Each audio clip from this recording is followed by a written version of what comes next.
social justice. Yeah, the stuff you need to know about. Fucking politics that the corporate news won't cover. You know, they don't think that you could see under, but you can now, cause the people we cover, they may not be famous, but their stories should be heard. Yeah, every voice matters. We should rise and fall together. Hey, good morning, everybody. Welcome to Monday morning. My name is Carrie, and I am here with the lovely and talented Andy Kennedy. Hi, Andy. Good morning. Good morning. How are you doing this fine morning? It's bright and sunny. It's not snowing. It's not going to rain till later, so fabulous. Just fabulous. Doing great. Doing great. Excellent. Excellent. Well, it's not Friday. Well, it doesn't matter. Well, you just, for some reason, you just have this, I'm done with this week, let's get it over with attitude on Friday morning that I've been noticing. I want you to talk to somebody about that. We need to get another therapist on, get Dominique. No. The guy that runs the liquor store. Oh, no, I got a full stock liquor cabinet, but I am not as committed to alcoholism as I really probably should be. I haven't had alcohol in a month, all month long. My wine is collecting dust. And part of it is because Kay doesn't come over anymore. Social distancing. So Ray of motherfucking success. exactly. My little cohort there on the alcohol freedom train. So, all right, Andy, let's get right into it. I have a ton of things to rant about today since we don't have a guest. We invite all of our viewers to weigh in. You can provide your opinion, provide your commentary. Oh, we have Rome joining us. And he says, I do need some Hennessy. That goes good in your coffee, though. Canadian Mr. Hennessy are wonderful in coffee and tea. I just want to say. So, Actually, the best liqueur that goes in coffee is only made in St. Lucia, of all places. And it's called Nuts and Rum. ooh. It's actually, it's a little more subtle of a flavor, but it's absolutely to die for. But it's only made in St. Lucia, so the delivery charge is a little steep. Okay, let's do this. Let's get them to sponsor our show. And then you and I could just sit here and drink it and talk about how wonderful it is. And that it's a wonderful morning coffee blend. Are you kidding? I'm a musician. Do you know how many times I've been paid in booze my career? So this will be nothing new. Totally okay. Totally. It's like people pass me money and I look at it and say, what the hell is this? I can't drink this. When is that ever going to happen? Almost never. Yeah. All right. So now, first thing I wanted to rant about was of a personal nature, right? I just wanted to talk briefly about the fact that Saturday was an absolutely lovely day. It was just beautiful. So I decided that it would be a good day. Everybody was home to change the winter tires. You take the winter tires off and put the summer tires on. And if you've ever done it yourself, you realize that the technique is when you put the tires on, you torque your lug nuts at about 100 foot-pounds, which is, I think, pretty much standard with most vehicles. And then they say that you drive your vehicle for another, say, 60 miles or 100 kilometers, depending on which country you live. And then you re-torque them. Excuse me. But the problem is, in the current environment with which we live, the 100-kilometer mark is going to be about a week before the winters have to go back on. Because nobody's driving, right? So conceivably, you could go quite a while before you get to that mile mark, and you have to re-torque your lug nuts just before you have to change your tires again. So this was a little concerning. So a lot of people are going to forget to do that. So that might be something that you want to write down. So in 3 or 4 months, when you put a 60 miles on your car, you could go retorque your nuts and nut, so that you can remember. All right, now my main rant today is I'd like to read an article that I got here. It's from a website called Popular Information, and it has to do with stimulus packages and how that money is being distributed. And the headline for this is multi-millionaire Trump donor is top recipient of funds intended for struggling small businesses. I know everybody's got the shock look on right now. Across the country, thousands of small businesses, many on the verge of collapse, have not been able to obtain a forgivable loan from the Paycheck Protection Program. The initial $349 billion for the program ran out in a few days. Congress approved an additional $310 billion last week, but most of that money will go to businesses already in the pipeline. Many small enterprises will still be left out.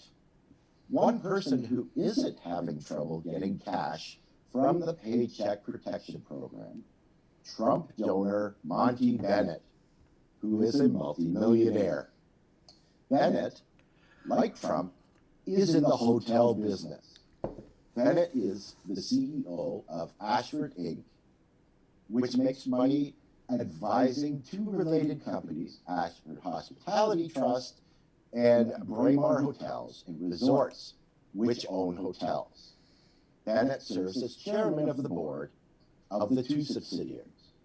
The companies had combined revenue last year of $2.2 billion. According to filings with the SEC, Bennett's three companies have secured $96.1 million in Paycheck Protection Program loans. And more may be on the way. According to a fact sheet produced by the three companies, they've applied for a total of $126 million in Paycheck Protection Act loans. Will these funds be used to pay hotel employees? It does not appear that way. The loans will be forgiven by the government if 75% of the money is used for payroll expenses, up to a $100,000 annual salary for each employee, according to the company's fact sheet. It appears that we will only minimally qualify and will have to pay the balance back when it is due in 2 years. That suggests the bulk of the money will not be spent on qualified payroll expenses.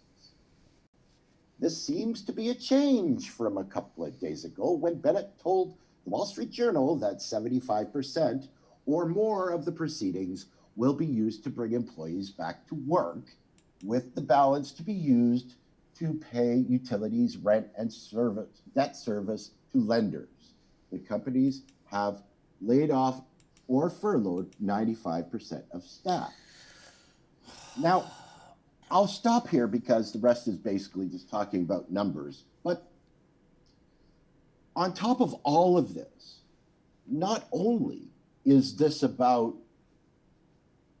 not using the money for what it's intended for, but it's also to get employees to come back to work to get this money in empty hotels so they can be exposed to COVID-19. So, which it doesn't even sound like they're doing anyway. So let's just get this straight. They got a zero interest loan through this program that was intended for small businesses. And we've already established here, for those who are just tuning in and just discovering this small truth, 98% of all businesses in the United States and in most other countries are small businesses. They are the economic engine of an economy. So this is your mom and pop shop, things like that. We're not talking about the hedge fund management company with 20 employees. We're talking about the small businesses in your area, restaurants and things like that. So they are taking the money that should be going to a small business and getting essentially a zero interest loan, possibly a grant if we're not paying attention in 2 years. It may just be forgiven to them. And the money that was supposed to go to pay employees just at a regular rate while they are risking their lives is not going to employees. Those people have been laid off, so those people are now getting unemployment through the state and federal program. And the hotel is now backtracking on what they originally said. So any employees that would be going to work while we're trying to open the states back up again are risking their lives so that this particular billionaire with a B, can get a zero interest loan on the backs of the people who may get sick and die. So let's be clear, based on everything that we've known and we've published here on this particular network with a virologist who's working on COVID. If you get it, the implications now are, even if you recover, you will be affected by this virus for a lifetime.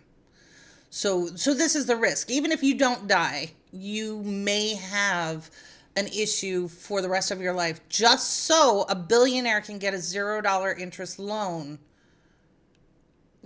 Am I missing something? No, you're not. But in this era of politicians acting badly in plain view, just seems to continue, right? They have the narrative because of mainstream media. They can basically spin anything they do in a light that they want, and most of the sheeple just go along with it because they're in their camp. So someone on Facebook posted, "We got our 6.5 trillion, now get back to work." And that is so true. You cannot argue this any other way. And so we've also talked about on this network, as have others, the insanity of this fiscal policy, because in a rush to get, first there's history. If you don't learn from history, you're going to repeat it. And we are on the brink of repeating it. So if you look at the Spanish flu, which was during a time of massive industrialization, so you had factory workers and everything else, there was such a push to get everything back to normal. We don't want to think about it. We want normal. We want something that we can control. So what happened was you had 2 to 5 million people die from the Spanish flu in the first wave. Same kind of viral thing. This is not an antibiotic issue, whatever, viral. And then in the push to go back to work, they reopened everything, tried to get everything back to normal, had parades and blah, blah, blah, all of this. And then 50 million people died because of the Spanish flu. So let's piece together those numbers. 50 million people. Those are wage earners for families. So let's say you have even half of those are wage earners. The rest, children. Who cares? Children don't produce anything. 50 million people without income. Also talking about, when you think of it in terms of those numbers, that's one person in every 6 in the United States. Right?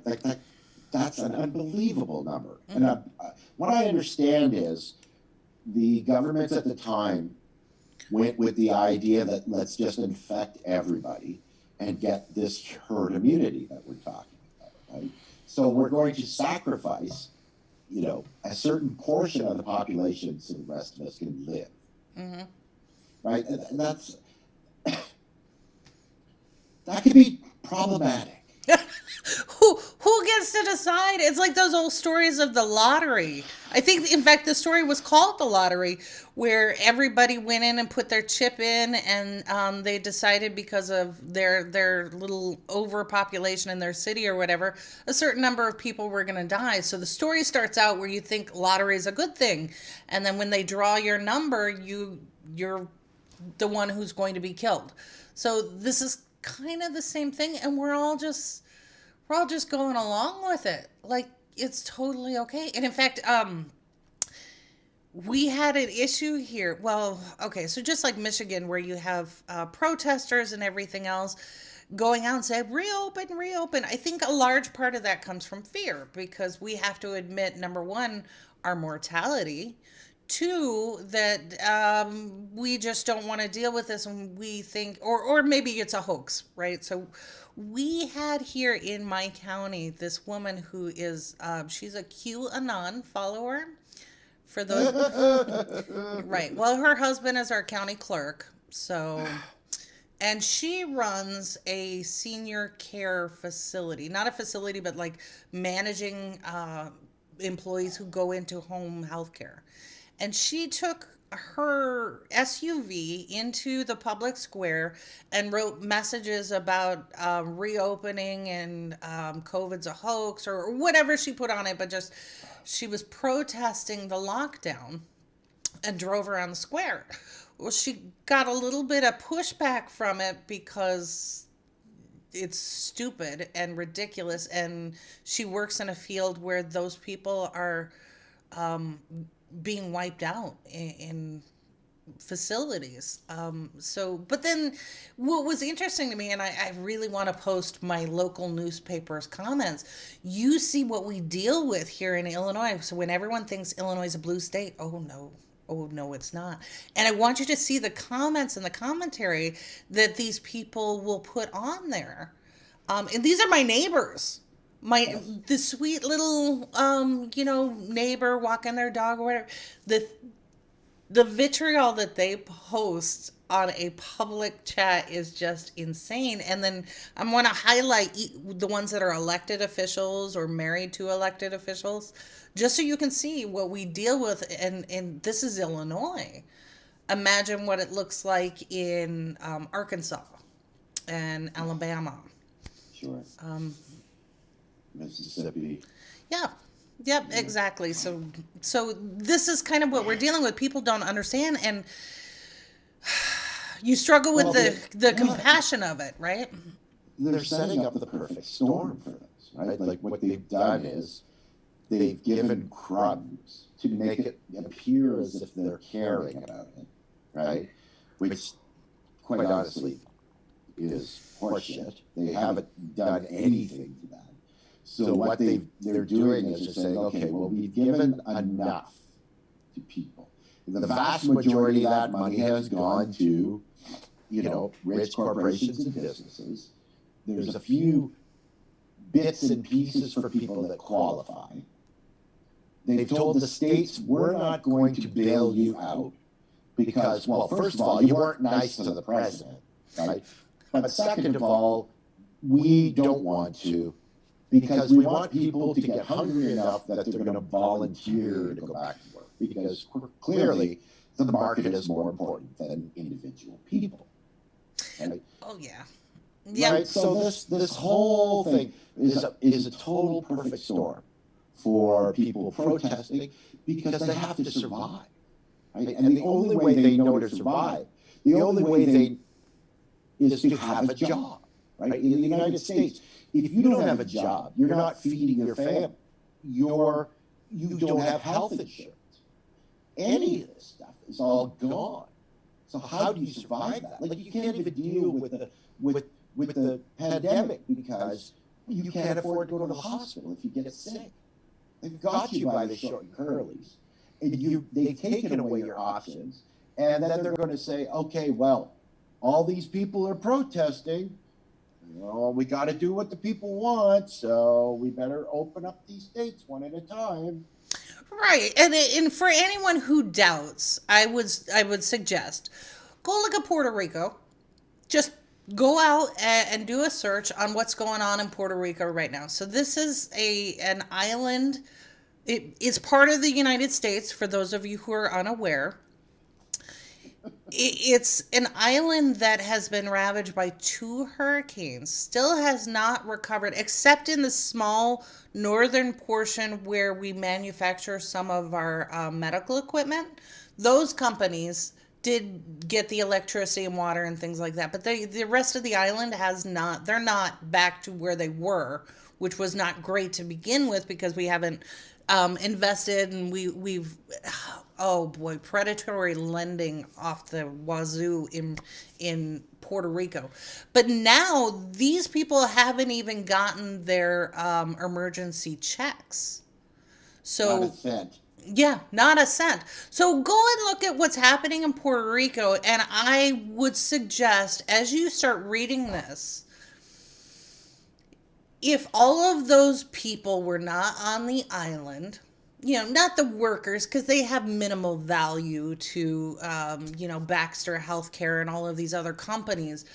Um, if those people weren't on the island, wouldn't that be prime real estate? Did you So, see? Was it? I think it was. Maybe it was MSNBC, either or CNN, one of the two. And I just happened to catch it. They had uh, the mayor of San Juan, uh, Mayor Cruz, on, and he was being interviewed by this woman. I don't ask me names, but they were talking about what's happened there since they've shut down, and apparently the money that was earmarked for Puerto Rico is there, is in Puerto Rico. They just haven't distributed it to anybody, right? So they have the governor or whoever is the government representative in Puerto Rico. That is this woman now that has taken over since they ousted the evil governor that was there before this gentleman. Again, don't ask me names. I'm just remembering what Mayor Eula Cruz was talking about. But they've got the funds allocated in Puerto Rico, but nothing has gone to the people. oh, of course. Okay, so another comment on Facebook ties into this nicely, and haven't seen it this way, but it perfectly describes it. They call it the shock doctrine windfall. Folks now have to go to work because they cannot eat, as 90% of all this funds went to the top. And it's right. And we see this in, like you said, in Puerto Rico. And then we have Rome again.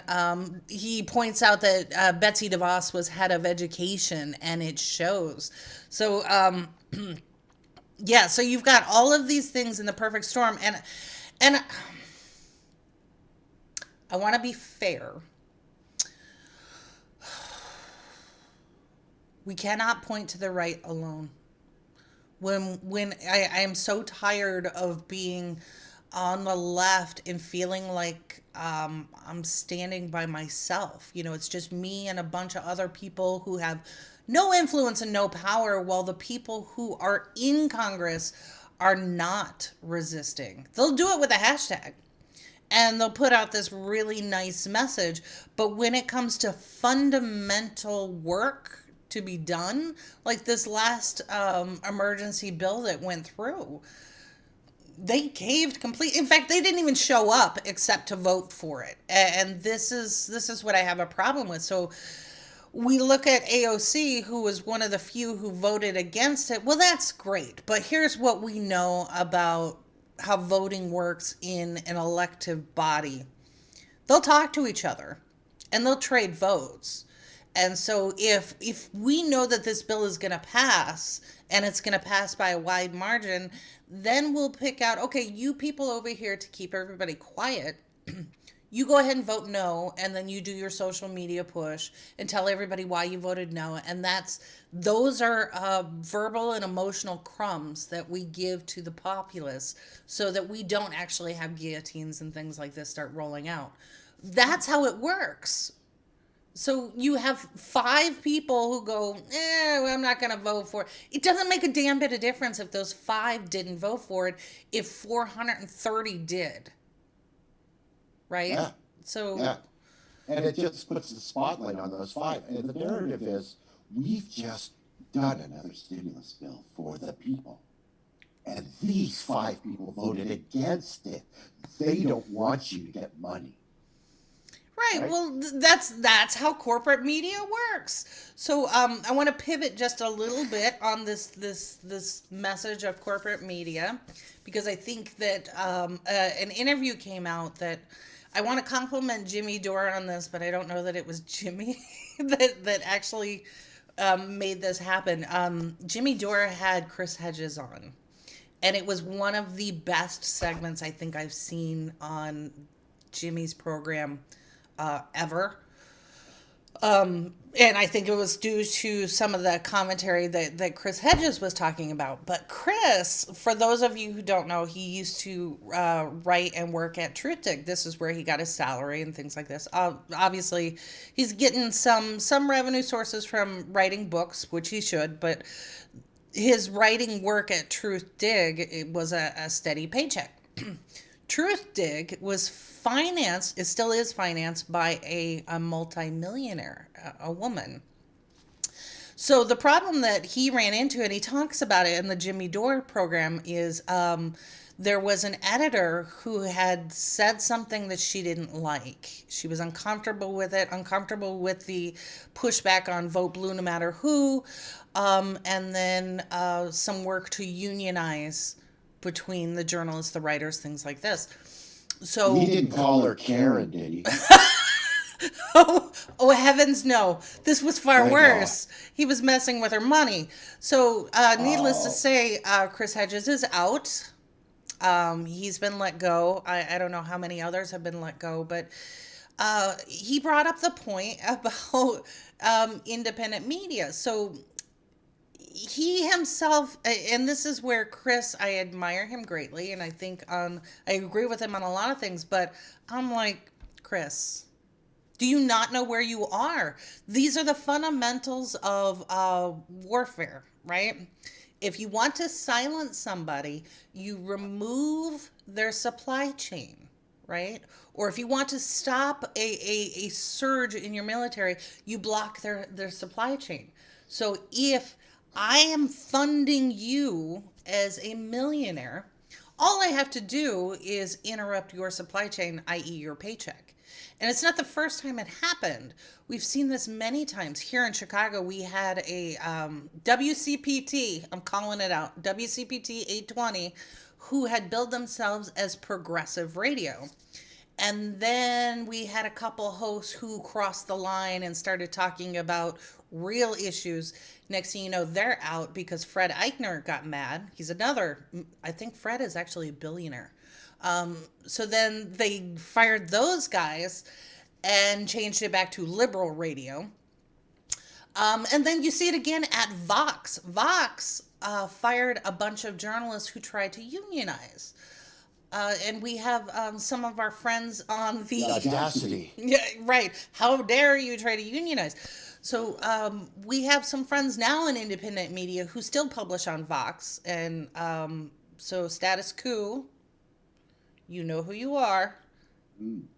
If you're going to publish there, it's this weird pushback that for independent journalists to tell the truth, the whole conversation was around, do you have to go where they have the paycheck? Well, then now you're a lapdog who is, you still got to pay your bills, but now you're a lapdog to the millionaire who's going to silence you as soon as you say something they don't like. So here's my personal thing. Chris, you are more than welcome to come on and talk about it. I would love to have you on here. I think you're extraordinary as a journalist and a truth teller. And oh, by the way, we don't have a millionaire funding what we're doing. We just we have an old blind lady who doesn't care. With no money. With no money. But we're still making it work. Right? I mean, in the last, we haven't even been around for 60 days, have we?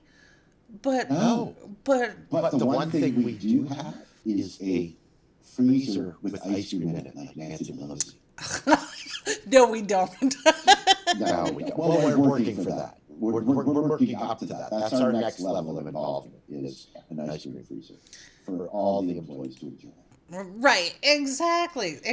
So I would say to Chris and to other independent media out there, number one, you can do it, but you've got to shore up your supply chain, right? So if that means that you're only broadcasting once a week, okay, that's where you start. And this is why we chose a Patreon model here, so that we are beholden to individuals, not corporations, and we'll do what we can with what we've got. Look, I'm already on a list. I'm already on a watch list. I don't give a damn. And I'm not gonna live forever. I'm not worried about it. But to Chris's point, and to go back to these people in Congress, and Bernie in particular, he talked about Bernie capitulating.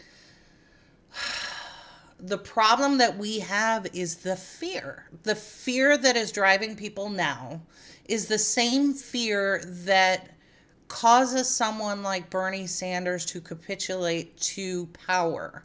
Because when you are standing by yourself and you look left and right, and the other progressive leaders that you expect to stand up for you are not there, and they're terrified, and they're just not working for you, nothing happens. When we keep talking about it's the we, not me, that is where our power and influence comes from. But how many... God. You know, we don't even have ice cream. Yeah, no, I no Haagen-Dazs. But this is where we fall in the progressive movement. And it's not infighting. I'm a big fan of infighting. I love a good argument. You know. But it's when it comes to the things that are really important, like, can we please not die? Can we not have our lives be worth this $7.75 an hour job? Is that too much to ask? Right? So that is when we need to be standing together and pushing back. The second that we figure that out as a group is the minute that we don't have to deal with the millionaires anymore, because we just self-fund, right? There's enough of us. You know how much money would be available if one of us, if every single one of us gave $1 a month to the cause, to a cause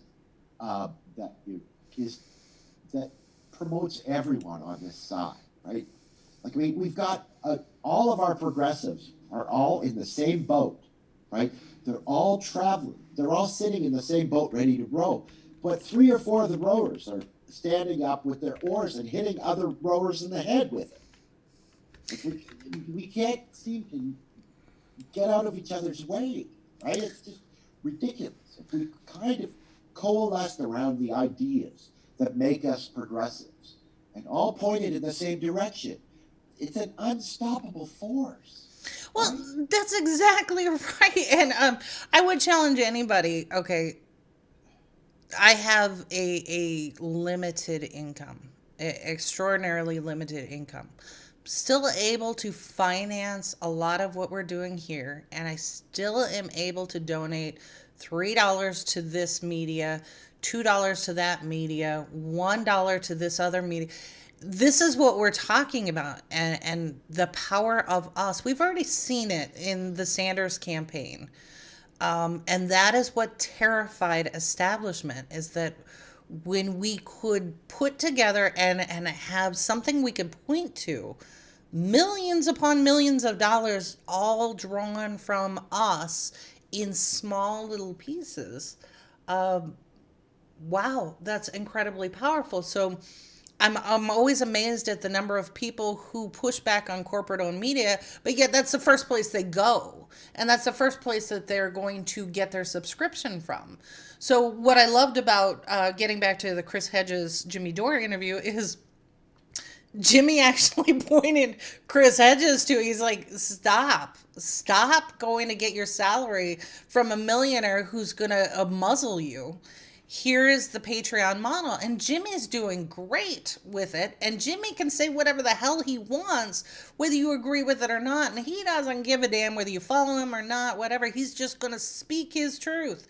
And that is what we're talking about. So all of these things go into the pushback. So one of the other pieces that he talked about, that, and this is where I thought the interview got really good.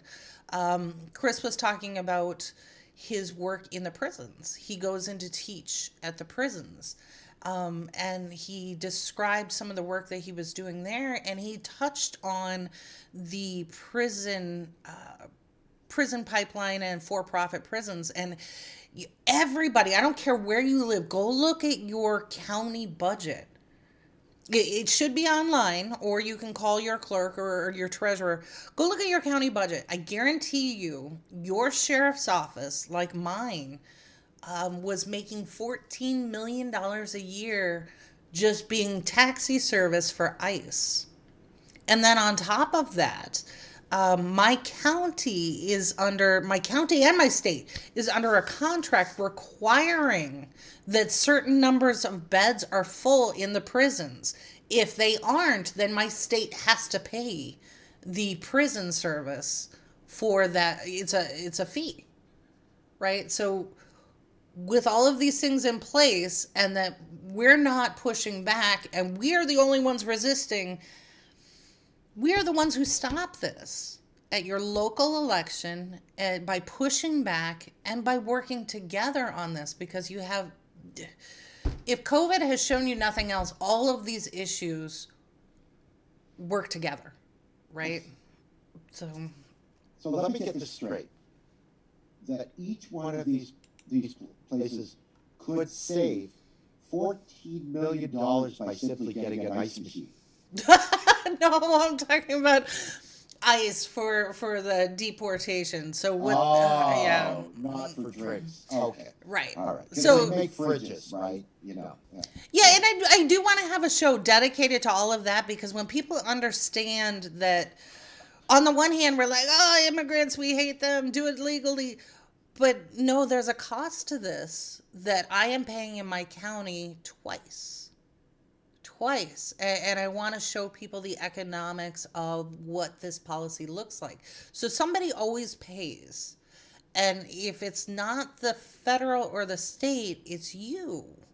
And that is exactly what's happening. So taking the morality out of it, let's just look at the money. And I do want to do a show about that in particular. But what he was talking about on this interview kind of reminded me of what we talked about with Ron Kuby, that the justice system is about finishing the docket, not necessarily the morality of it. And he touched on that too, that a lot of people in prison were just coerced into a plea deal.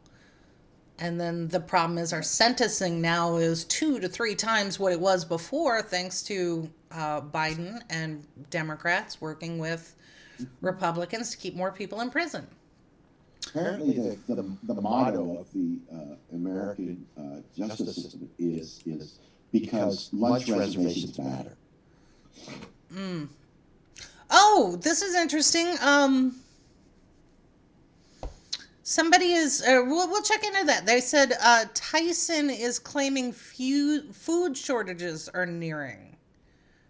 Tyson, I'm guessing that's Tyson Foods, so we'll check into that. As long as it's not Michael Tyson. Mike Tyson. Yeah, no. I know he eats a lot. No, so on that front, I will say that I, like most of the people that I know of, we're working on Victory Gardens. So look up Victory Gardens, and it's interesting because my little backyard with my 2 dogs fenced off from it, we can feed ourselves for most of the year. Just in my little pots on the deck, and then a little corner of the yard. So if you're at all concerned about that, guess what you're going to be doing this spring? Yes, yes. You better hope that you've got enough land to do that, and that you have enough sunlight. Mm-hmm. Because that's very important. That you don't, if you live on a very shaded spot, like I could never grow a garden here because we live on a side of the hill, and I would have to. Well, I guess I could probably if I could just take the chainsaw to the hedge next door and just go, oops. My neighbors did that to my tree, so it happened. The sun sets on the other side of the hedge at like 4:45 in the afternoon, right? And if you're going to be growing a healthy set of vegetables, the one thing that they need is sunlight, and they need a good, 10 to 11 hours of it daily. So mine, I've got maybe 2/3 of that time. So it's not a viable situation that I'm going to have anything that really is going to grow to any substantialness, right?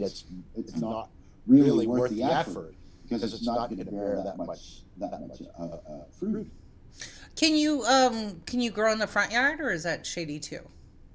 No, it's the whole yard is pretty much the same. It's my yard is in layers, kind of like the top and then the middle where the house is, and then a lower layer below it.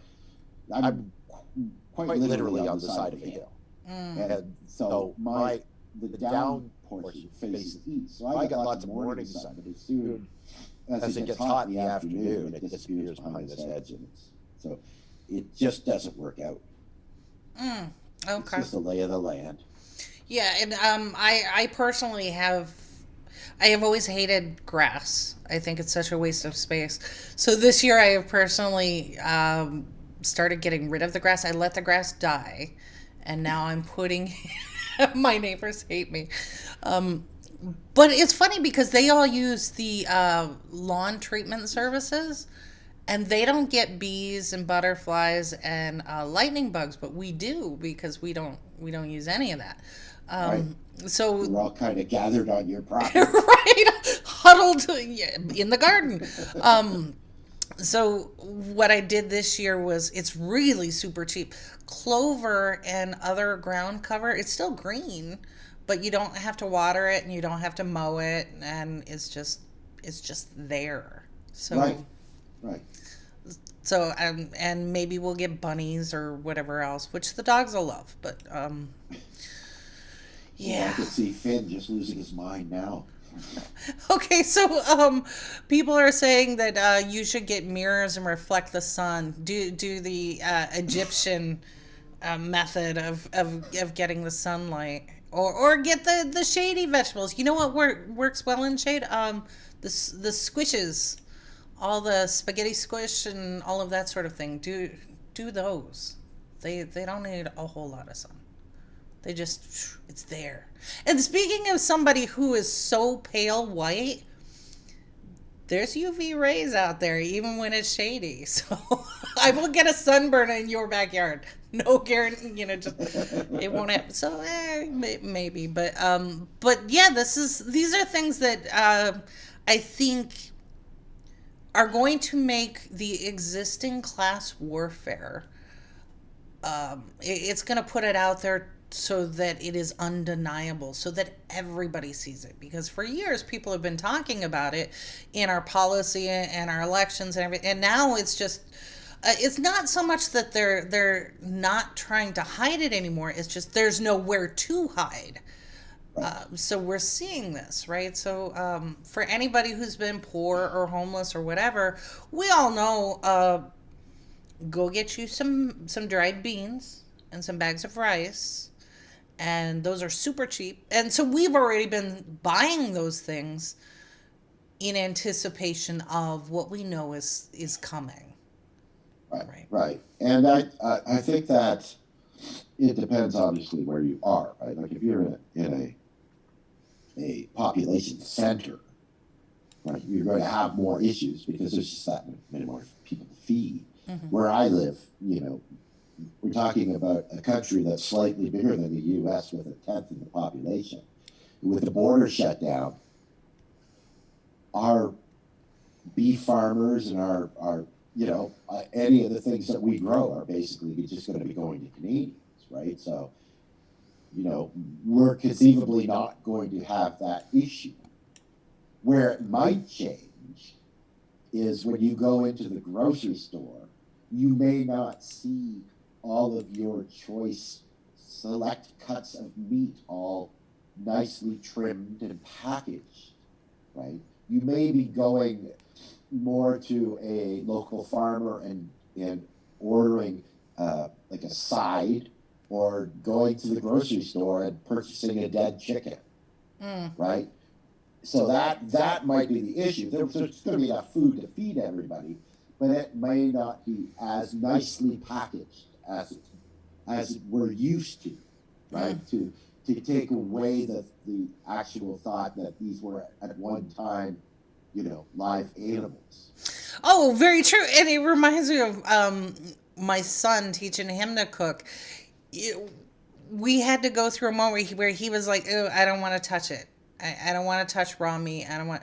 And so finally, what we had to do was, okay, well, if you want to eat this, you're gonna have to touch it. And you're, Right. and so when I would buy things like, we love grilled rabbit. Sorry, everybody, love grilled rabbit. He would just get so freaked out. I'm like, but you like the taste of it. Right. You're gonna have to do this. And so even when it comes to vegetables like Brussels sprouts, Brussels sprouts are incredibly bizarre looking if you've never seen them on the stalk before. So we're all about to get this education here in the United States that the rest of the world, most of the rest of the world, not everybody in Europe or whatnot, but back to basics, I think, is what it is. And then when you joke about the zombie apocalypse and your tradable skills, pick me because I know how to sew. A lot of that's going to come into play too, I think. Right. We could all be Woody Harrelson going around looking for what the hell was a Hostess Twinkie, right? Oh my God. On my Facebook friends, somebody talked about their father bought cases of Twinkies after seeing that movie, and he was convinced that was going to be the currency, Twinkies. So he dropped off like 12 cases of Twinkies to her. So he could be right. If it's not Twinkies, it's Snowballs, and nobody freaking likes Snowballs. I like snowballs. That Obviously. doesn't surprise me. I do. So but yeah, so I think that part of it is our supply chain. We had so much waste here in the United States in particular, where we see farmers who were producing so much had to go to waste. And somebody just brought this up on Facebook. Farmers are plowing under fresh vegetables, and dairy farmers are dumping milk. Okay, It's not. You know what? I don't believe that for a second. That what they're saying are the reasons why. Okay, and I do understand that it's about the supply and how things go where they should go, because they're blaming the restaurants for not having any clientele, but those people that typically go to restaurants, it's not like they're not eating. They're going out and buying their own food and eating, right? So maybe there's a bit of a supply problem of where the food has to go, more so to the grocery stores instead of to the restaurants. But what you're saying is absolutely true, right? And you look at the cruise line industry and the unbelievable amount of food that are loaded onto these cruise ships before they go out with their clientele for 7 to 14 days, or however long their cruises are, and how much waste gets thrown out after those things. I mean, that's the part that is not being used anymore, right? Because we're concerned with where our next meal is going to be.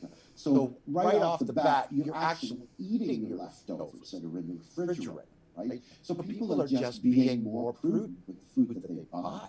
So it's the waste that we're getting rid of. And it's the waste that typically the farmers have to supply, the stuff that gets thrown out, gets in the landfill, that isn't there. So in my opinion, that's good, right? Because that waste is just absolutely horrible.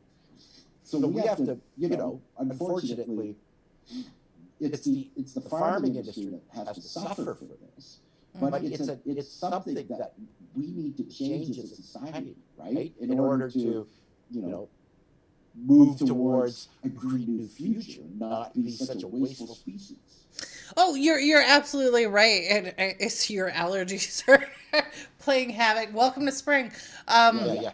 But I think you're onto to this because when we look at some basic facts, like I live in Illinois, and the fact is the farms that we have here, family farms, not necessarily factory farms, but family farms here produce enough food to feed the entire United States twice, right? And that's just Illinois. So we have put family farmers, and maybe that's another conversation we need to have in detail. And obviously, I live near farm country, so we can get some people to answer these questions. But what economic pressures now are our family farms facing?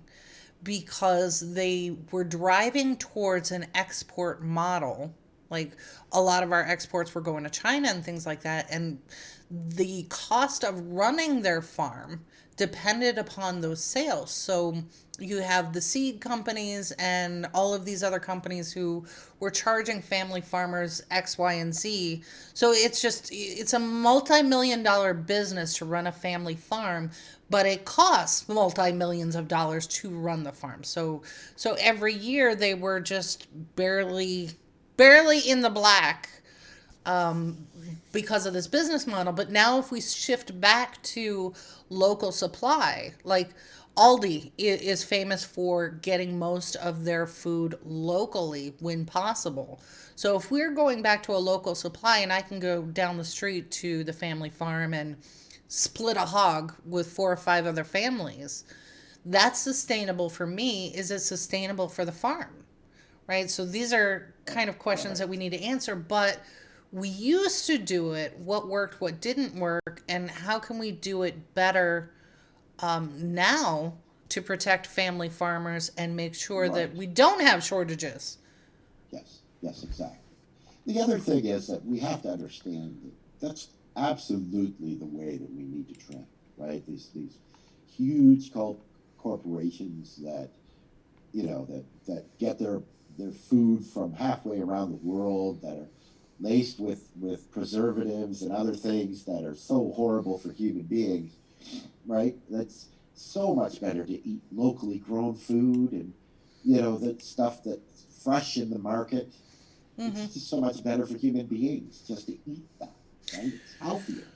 Yeah, and it lasts longer. My biggest complaint, I actually have a dehydrator because I would get so frustrated spending money on food and then it's just going bad so fast. But when you buy locally, it stays a lot longer. Now, here's where it gets a little dicey because we have so heavily subsidized food prices that I know personally when I have gone to a farmer's market, there's a little bit of a sticker shock there.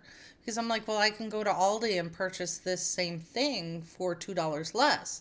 But what we don't realize is the farmer's market is not subsidized.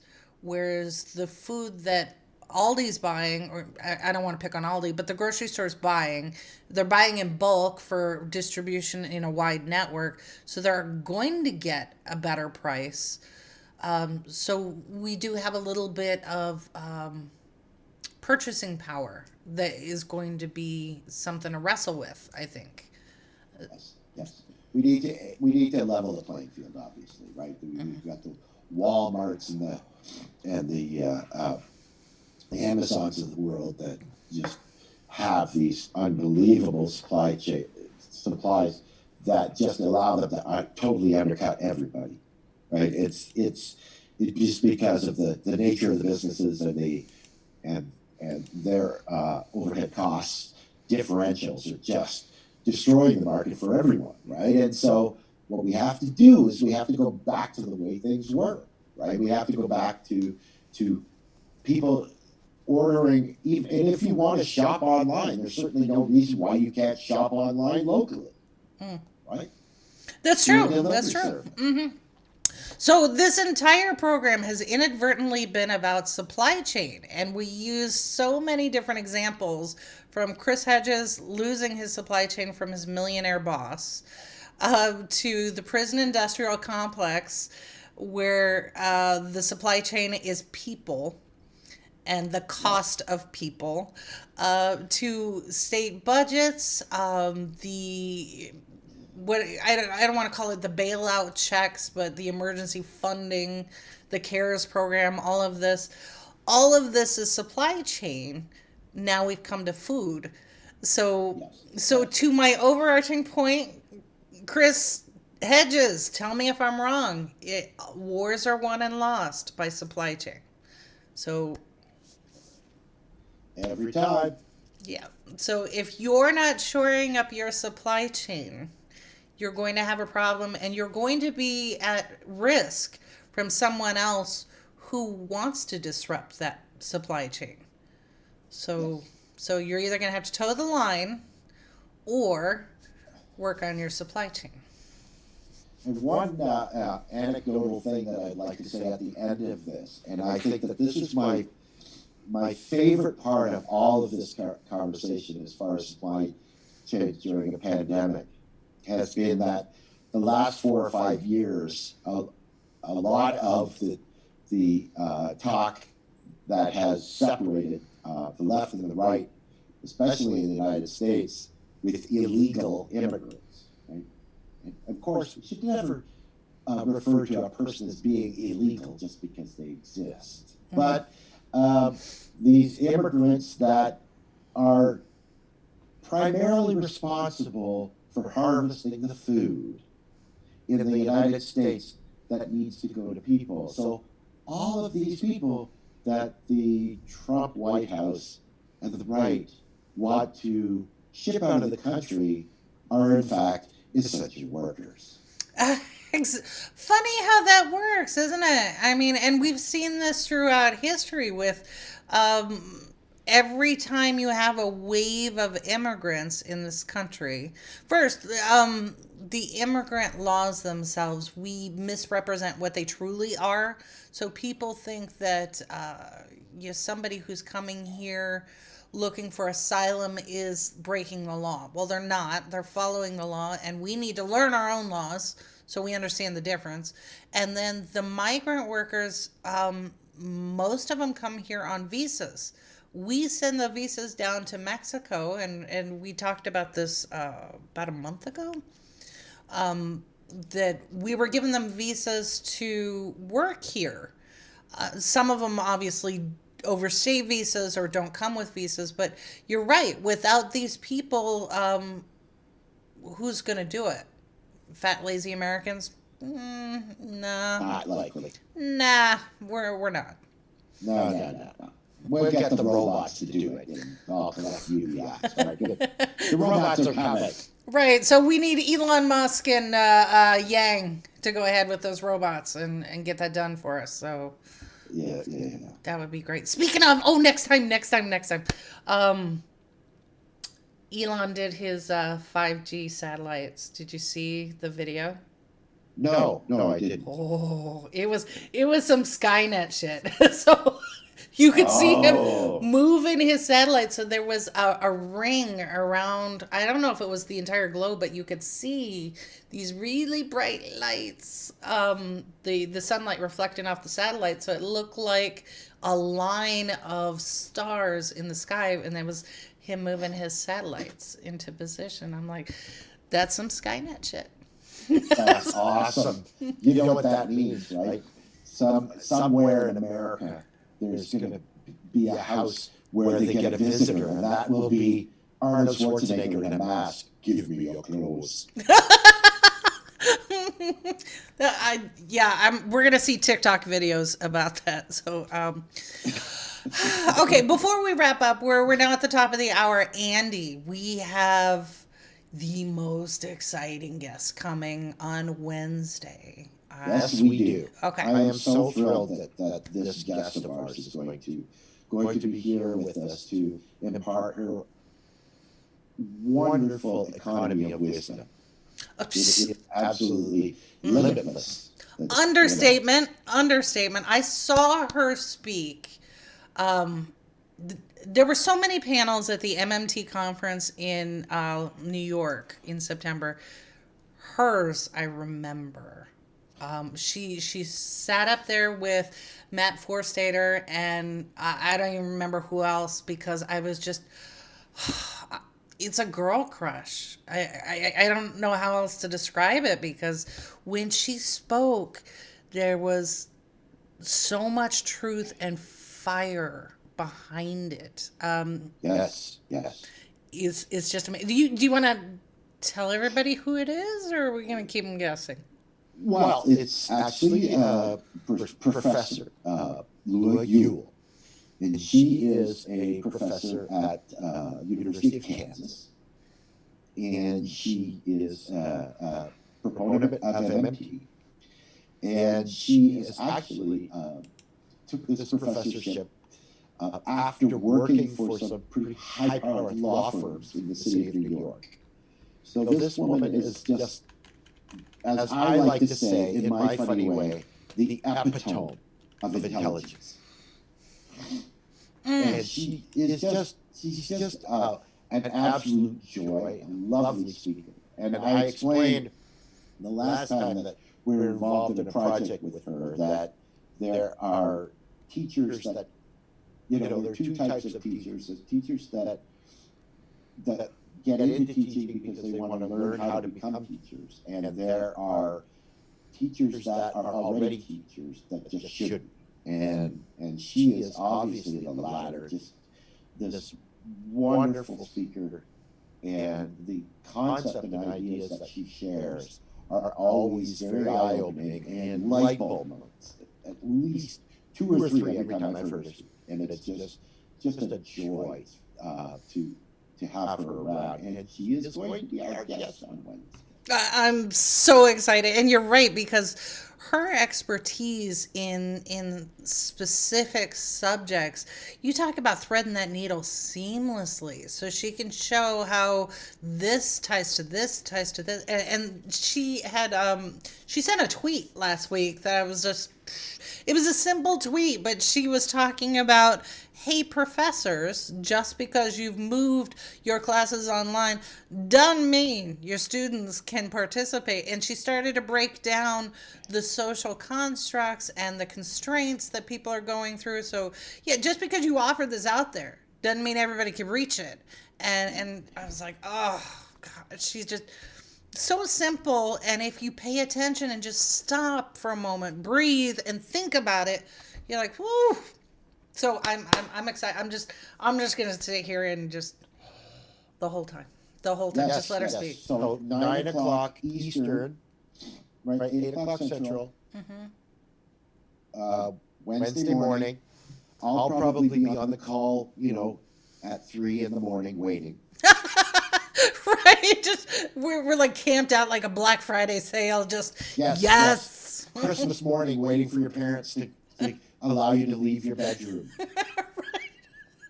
Yeah, man, that'll be us, just smiling and grinning like fools. Like, she's here, just keep talking. That's right.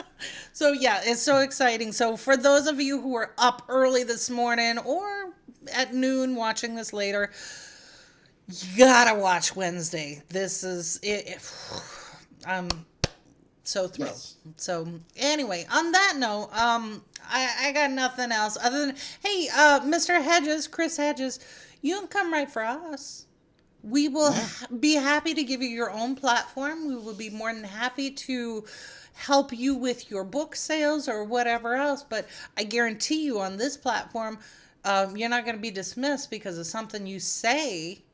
We might push back if your economics are wonky, but I don't think they are. Yeah, come on. There might be a coffee mug in it for you. We got coffee mugs now. We do.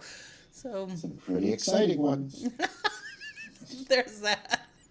Okay, so let's go on and get out of here and let people get started with their day. Yeah, I ran out of coffee about 10 minutes ago. Okay. All right. Well, thank you everyone for joining us this morning, and we'll see you back here Wednesday. Andy says have a nice day, and so does Animal. Very good. All right. On that note, we're gone.